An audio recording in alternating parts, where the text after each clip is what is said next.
I'm going to give my rough initial first impressions of the DC20 Alpha 0.5. I've been very interested in this project.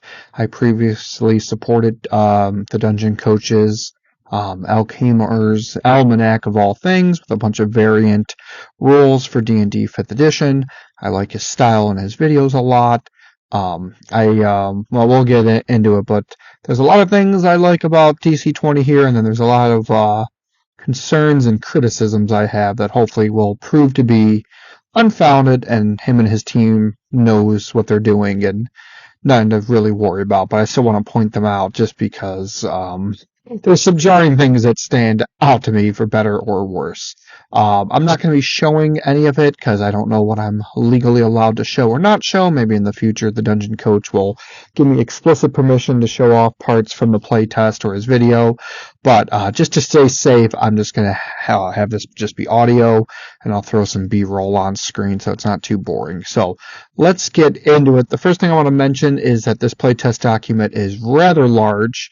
It is it's a 0.5, but they are quite a bit along in the process. They have rules for all kinds of stuff. It's a very put together game. Like, you can definitely play this game at level 1, and I think maybe level 2 even. We'll check when we get to the classes, but it's a very robust filling game. Like, it doesn't feel like some barely put together alpha playtest skeleton of a game. Like, there is some meat on this system, which is very exciting. But I'm going to go in order and just kind of talk about some of the main points. I will try to keep this fairly fast because I could definitely talk about this for a very long time, and I want to just keep this a kind of short snip, fast video, and then we can get into more detailed portions in the future if people are interested. So the first thing is the attributes opposed to the 6 ability scores that Die20 Fantasy has had for 20 plus years now. He has reduced it down to just 4. Might and agility as the physical stats, intelligence and charisma as the mental stats. And then there's the prime modifier, which is your highest numbered stat. I like the simplicity in this. I think there's always a push to kind of simplify stuff down, mostly just because intelligence, wisdom, and charisma, there always feels like wisdom and intelligence can kind of be combined together. You don't necessarily need both, it feels like, until you really dig down deep. And then usually strength and con usually feels like you don't really need both, and one feels a little extra. So I think it's a very natural thing to want to lower it down to just 4 things. I'm concerned it will make the creativity on what you can actually make a little more limited. I feel that a lot of characters will kind of end up looking the same with only 4 ability scores, and especially this prime modifier, I feel very iffy about this. I'm not even sure it's needed. We even kind of have a new variant rule that kind of says we can throw it out and just take a number. So basically, in 5e terms, just your proficiency bonus, basically, is what the prime modifier is kind of replacing in a really roundabout way that doesn't make a lot of sense.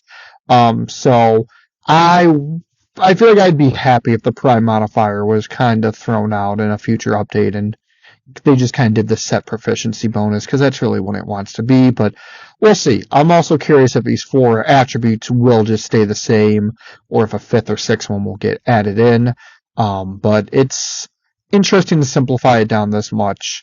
We'll see if we can make, I'm sure that you can make a fighter who relies on strength and then a fighter that relies on agility, and they could both feel pretty different, but I don't know. 4 ability scores, I just feel feels a little cramped and limited, but we'll see how it goes. I think we are, yes, so there are some skill checks here. I do like the breakdown of the skills. I'm not going to go through every single thing that's here, but I think it's a pretty well balanced thing in modern Die20 fantasy systems. You see certain ability scores get way more skills than the other ones. I think this has kind of been maneuvered around. They're all fairly equal and balanced, especially with the knowledge skills definitely get a little bit of a bump here, and I feel they're better defined here. Like if you look at the knowledge skills, arcana, history, nature, occultism, religion, he gives a lot of examples of where you'd actually use these knowledge skills. So I think that's a big win. I think the skills in general look pretty good. I feel like there's not a lot of dead skills. I feel like these skills are things you actually want to use with like trickery and stealth, intimidation. I feel that they all kind of play their role. Influence as a charisma skill. So very good stuff there. I like the skills. They feel kind of robust, solid.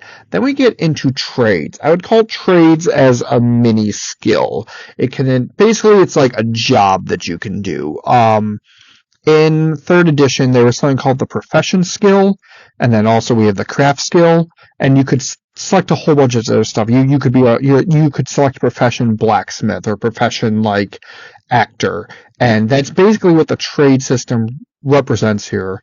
It's funny, like I'll get into this, but I like the dungeon coach a lot, and this is going to sound like me making fun of him or like ripping on him, and I swear I'm not trying to, but it's quite funny that so much of what he does reinvents what 3rd and 4th edition did for D&D.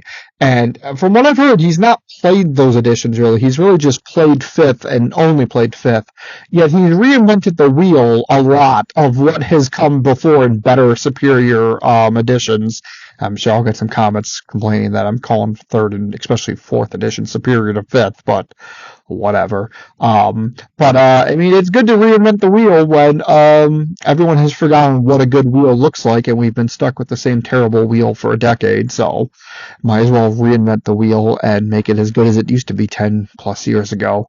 But yeah, trades here, I like this system. I like that it looks like it doesn't bog down the actual more superior skills that you're going to want to put your points in to be useful, but then to get some flavor, there's some trade skills here, and quite a couple of these might end up being pretty useful too, and there's good descriptions for them too. I like, you get the tool that's associated with them, you get the attribute that's associated, and it could be multiple different ones. You get different stuff that you could do, like if you have these sculpting trade skill, like what can you sculpt, be it, figurines or weapons. So pretty cool stuff. I really like kind of the detail there. Typically don't care about stuff that's just flavor, ribbons, but I think this does a really good job of making them interesting and cool and wanting to pick up these flavorful fluff abilities that don't affect your more important combat stuff. Languages come in later. I never really cared for languages in RPGs anyways. The mastery system works very similar to how Pathfinder 2e does their mastery system, just a little more expanded here. So yeah, as you reach certain levels, this is kind of their version of the proficiency bonus, but a little more. It's a mix of proficiency bonus and the Pathfinder 2e expert master legendary proficiency system. It's kind of a hybrid blend of both of those. It's good. I don't have much to say about it. This is kind of what I would expect from a system. This is what I like. There's other kinds of masteries here. Talks about what happens if you're not proficient in a weapon, not proficient in armor. I think that's really good to kind of lay out here. I think that kind of gets glossed over in some other systems. Types of checks. Most of this is what you would be familiar with, so I'm going to skip past these a little bit. We're going to talk a little bit more about advantage and disadvantage later, but something I thought was really interesting in this section is the permanent advantage and disadvantage. If you have a permanent disadvantage to your stealth because you have heavy armor, your stealth score that maybe would have been like 15, let's just say, for some reason you have high dex while wearing heavy armor. If you have permanent disadvantage, then you get a -5 to that passive skill, and it would be 10 instead. So I think that's really cool that you found an interesting way to give kind of a active penalty to passive skills. Save DCs. Okay. So there's dynamic attack saves here. I'll get back to that in a second. Let's talk about the advantage disadvantage. I'm really not a big fan of advantage and disadvantage. I think it's done some good stuff for 5e, but I like the old school method of you get a +3 bonus here, you get a -2 bonus here, but you get a +1 bonus there. I know people hate that level of math, but I love crunching numbers. It's fun. So I get that advantage and disadvantage is very good for people that don't want to do the math and all that, but it's also caused a lot of issues in 5e, particularly with how you can't stack them. So in typical dungeon coach fashion, he just looked at a rule that kind of made no sense and was like, let's just do it the other way. So he's made quite a system of stacking advantage and disadvantage where, if you have double advantage, you would roll 3 dice. And if you have triple disadvantage, you would roll 4 dice and take the lowest. So it all makes sense. And again, then when you combine advantage and disadvantage, which is, again, this is another whole point of 5e. So if you have 2 cases of advantage and 1 case of disadvantage, then the disadvantage and the advantage will cancel out, and you'll have 1 remaining case of advantage. You'll roll 2 dice and take the highest, as it should be. It's a good system. I have seen with one of my characters, my brother having elven accuracy in a campaign we're doing, getting just double advantage, just rolling 3 dice and taking the highest is ridiculously overpowered.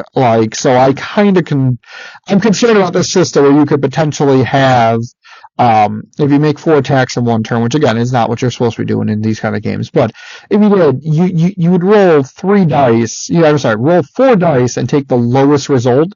There's no way you're ever hitting. And if you're rolling 4 dice and taking the highest result, there's no way you're not getting a critical hit. So I don't really like it going to that high of extremes, but it sounds like they've been playtesting it. They've been having fun. It's just, I feel like there's going to be ways to abuse this, so it will be interesting to see how they do this. Let's get back to the dynamic attack saves. Is this system he's very proud of, where when the attacker attacks and the defender rolls the save at the exact same time, and I assume that's the save time when rolling dice. Again, I think this is kind of weird that there's such an emphasis on this, especially because you can have stuff where if you get a critical hit, then when the attacker takes their save, they get a lower result, or it's tougher for them, or the DC's higher. I like that kind of stuff, and that seems a little tougher to implement here with doing both the attack and the save at the same time. I just feel like it's fine to do the attack first, resolve it, and then do the save. And I don't have much of a problem with the attack and miss, but they could still miss the save, so you could miss with your attack, but still trip them in the process. I can get behind the flavor of that. That's fine, even if it does feel a little bad that you still got tripped, even though you took no damage from the quarterstaff that was trying to trip you or whatnot. But I definitely see other people are going to be very complaining about that, and they're not going to failing their save when the attack missed and feeling like they shouldn't be subject to getting pushed or any other effects like that. So we'll see how this goes.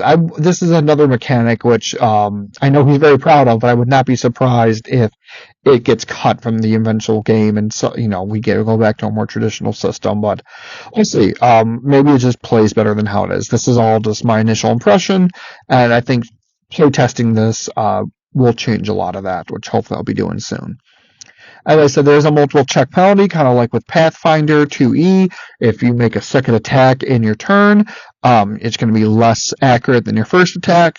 But, in a similar vein, it sounds like if you're a fighter and you start your turn right next to someone, it sounds like you can make 4 attacks on that person that turn, which I think is great. I like, at first level, being able to do multiple hits. I find that locking the multiple hits attacks to higher levels just gets frustrating in many ways. And again, it's better when combat is set up where you only want to do 1 big hit a turn, or that's how you want to move, do a big hit, move away, or do some other thing. But I like that option being there. We have the physical defense and the mental defense. The physical defense is mostly what you would expect. I like that the mental defense is not just psychic, it also includes sonic, holy, and unholy.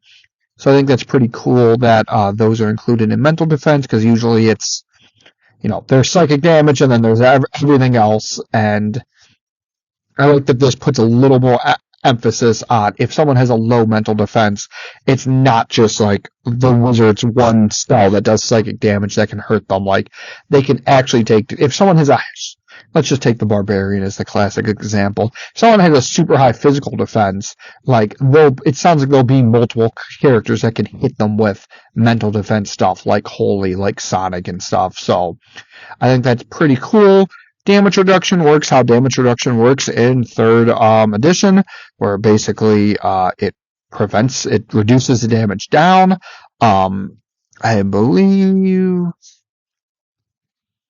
if you get a critical hit, you will ignore their damage reduction.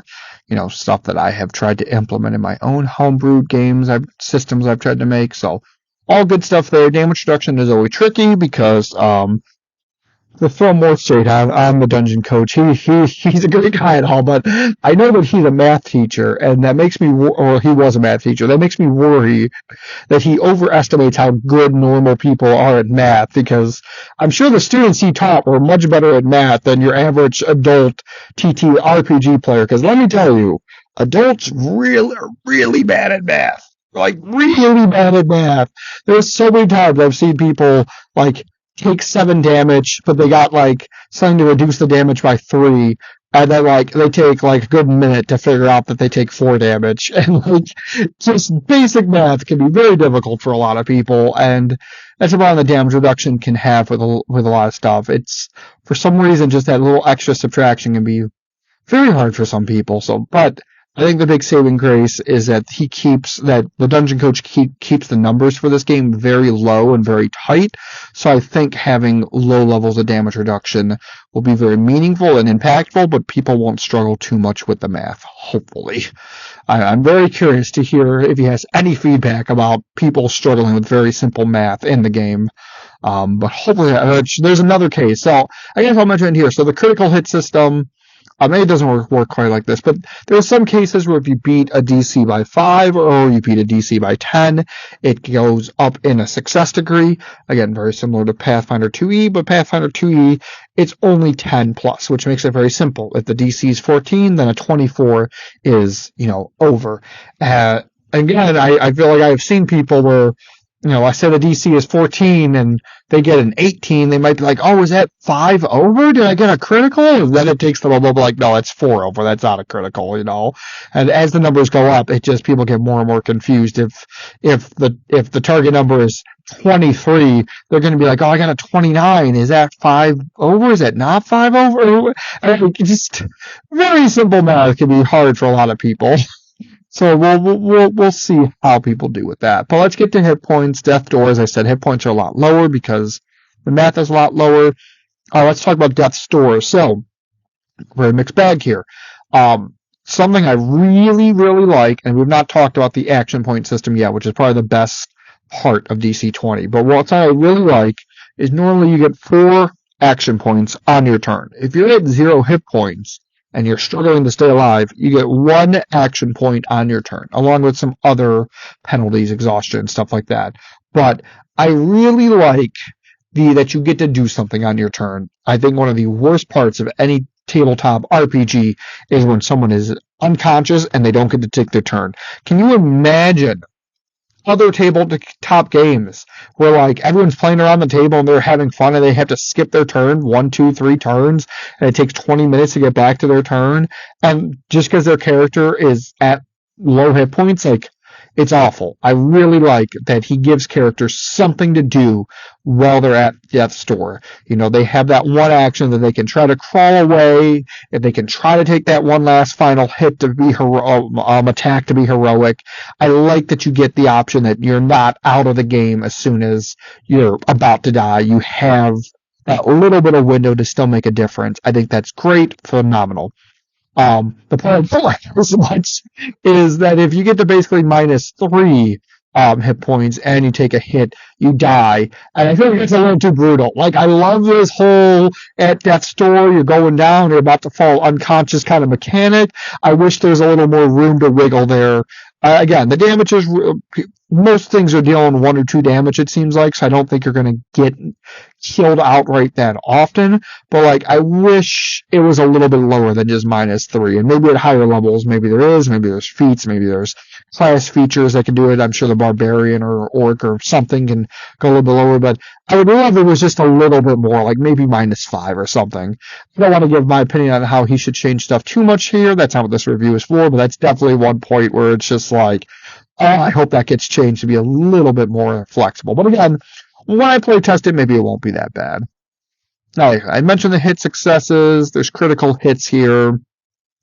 A lot of this stuff. There's resistance, and then there's resist X, and then there's vulnerability, and then there's vulnerable X. I kind of hope he changes this. First off, I don't like the half damage, double damage at all. I like it better when it's a variable number. I wish he would just keep that and get rid of the half damage or double damage. But if he does want to keep them, I kind of hope he changes them to a different word, because I feel like vulnerability fire and vulnerable to fire, it's just going to be like confusing. I think people are going to just mix those up. And again, I don't think that's a complicated thing, but I've seen people mix up similar things before, and it's got to make things super simple for people. So I kind of hope he just simplifies it so it's just the variable version and not the half or double. But if he does, I hope he changes the name a little bit. Sheer damage.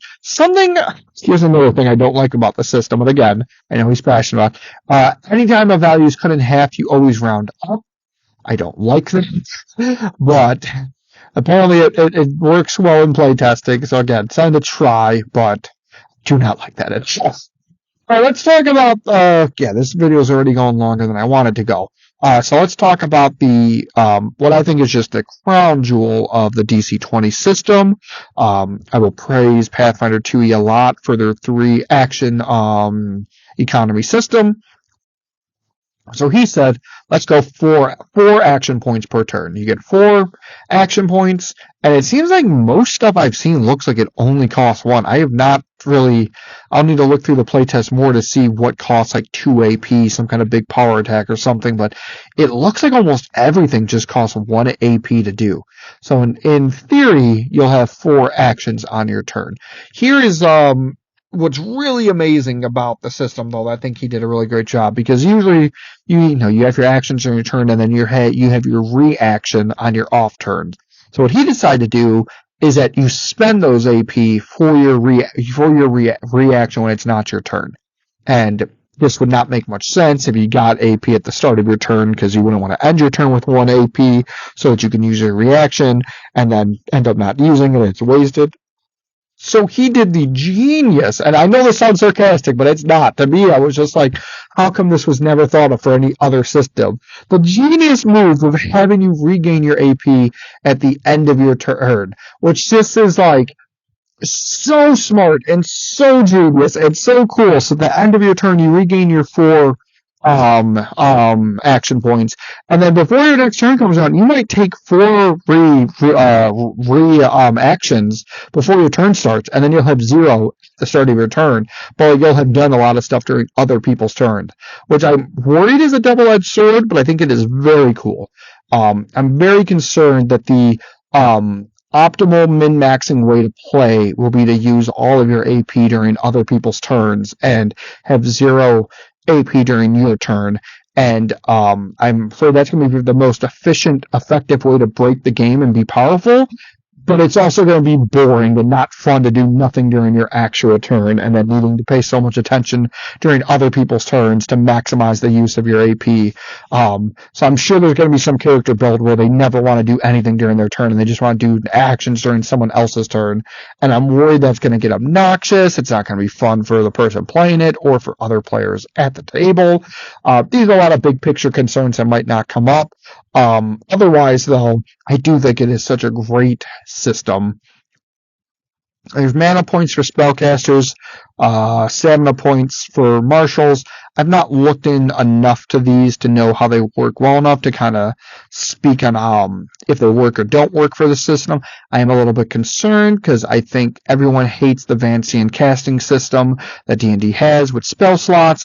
Everyone just wants to go to spell points, mana points that every video game basically uses. But there's a lot of reasons that those systems work for video games and don't work as well for tabletop RPGs.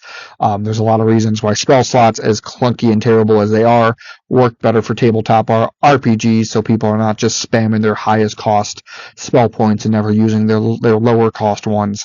So that's a big concern of mine.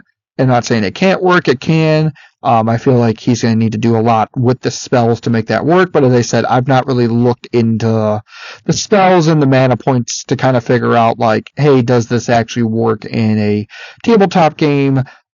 Because everyone just wants to port over what video games do, and it's not super effective.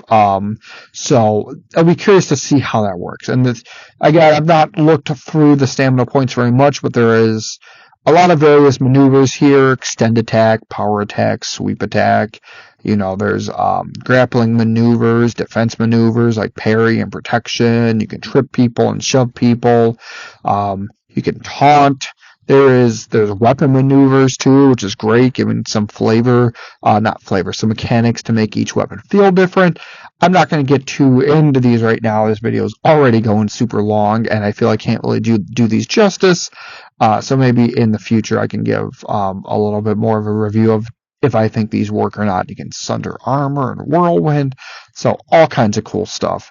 But again, not going to look at that too in deep right now. There's spellcasting, there's starting combat. He uses the also more popular side initiative where it's good guys go, bad guys go, good guys go, bad guys go. I'm a little indifferent on the initiative system as I've not really tested that before. I kind of like how initiative currently works, even though I know it has a lot of problems. Let me tell you it is. I've never had all of the PCs go first and all of my GM monsters go last, and they're all pretty much dead before they get to take their first turn. I've definitely had those issues, so not in love with the current initiative system, but I am a little nostalgic for it. So I've not really tried a side initiative system before. What it's trying to do. I'm kind of just scrolling through a lot of stuff. We got some equipment here. Again, there's a lot of weapons, and again, it will really stand out that weapons deal 1, 2, or 3 damage.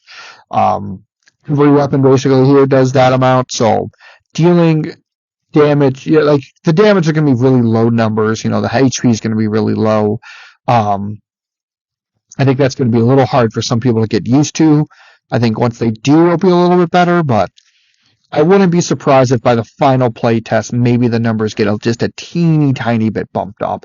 I like his goal of trying to simplify the math and make the numbers smaller. They don't need to be so big and inflated, but I wouldn't be surprised if by the final version, maybe they go just a little, instead of maybe dealing 1 to 3 damage, the weapons might deal like 2 to 4. I wouldn't be surprised if we could just go a little bit higher up, and I think we can get a little more flexible with some of the armor then as well, and the shields and stuff that we have going on here. Conditions, there's a lot of different conditions.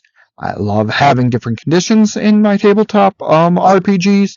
It's very cool to do stuff besides just damage. It's very cool to pile on debuffs to the enemy. It's very cool to kind of buff your party with some stuff besides just advantage. So I like seeing that here. Not going to get too into them. Nor the resting system. I'm going to leave that as is. We have DC's Game Master Guide. I'm trying to just get to, we're at the classes. So this video is long. I'm going to end this in just a moment here. But for anyone that doesn't know, I'm just going to go over the names of the classes. I'm not going to really get into what they do. Before we get to classes, the 0.5 opposed to the 0.4 version does have Ancestries, which Again, I've not looked at these enough to give them a full opinion, but what I've seen so far, I like them. We got human, elf, dwarf, halfling, gnome, kind of standard token, boring stuff, orc, dragonborn, giantborn, angelborn, fiendborn. But what's really cool is they all have default traits, and then they all have optional traits. So anyone familiar with Pathfinder 2E, Ancestries that get feats where they kind of can dig deep into what some of their ancestors, like here, I'll give an example. So, the dwarf, I think, is a great example. So some of their default traits, they're tough, they're resistant to poison, they're physical sturdy, they have that iron stomach for, foods and liquids that are poisons and stuff. But then optionally, you can choose if your dwarf is, thick-skinned or a natural convented or has stone blood, give them a not literal stone blood. They get an advantage against like bleeding attempts. It's hard to make them bleed. Stubborn or trade expertise, earthen knowledge. And then there's even some flaws if you want to give yourself some more points. You can take a penalty to charisma, or you can be short-legged and decrease your speed, and then take more of the positive traits that they can get if you take those negative ones as well. So, again, I would need to look a little bit more in detail in the Ancestry system, but it looks good. I feel like a lot of this video has been me like criticizing the system and saying like concerns and worries I have besides the action point thing. But no, this system does look good. I don't want it all be negative. I think the Ancestries are looking great. I like the action point system a lot. I like some of the stuff being done with the numbers and other stuff. And then the classes here. We got Barbarian, Cleric, Fighter, Monk, Paladin, the Scion, a favorite of mine. I love the Scion from previous editions, 3rd and 4th edition D&D, and as well as the Psychic from Pathfinder 2e I'm liking. All very cool. So I got the Scion. That makes me really happy. The Ranger, the Rogue, the Sorcerer, the Warlord, another favorite from 4e, and the Wizard. So, yes. I know there's a few more classes coming later. I know the Druid's coming. I believe the Bard's coming. I think he has 1 or 2 more of his original class, or like the Cursed, I think, is one of his original classes. That's coming. So all of the classes that are in this playtest, I think they only go to level 2, even though they have a full chart to go to higher stuff. But they're just playtesting levels 1 and 2 right now with a little bit of a preview of up to level 10. So it all looks cool. Without getting in detail about all the stuff that's in this PDF, go please pay him for it, and you can look at the PDF yourself. It all looks very cool. I like it a lot. Please leave your comments on what you think of the DC20 playtest, and let me know if you're interested in more of this content. Thank you.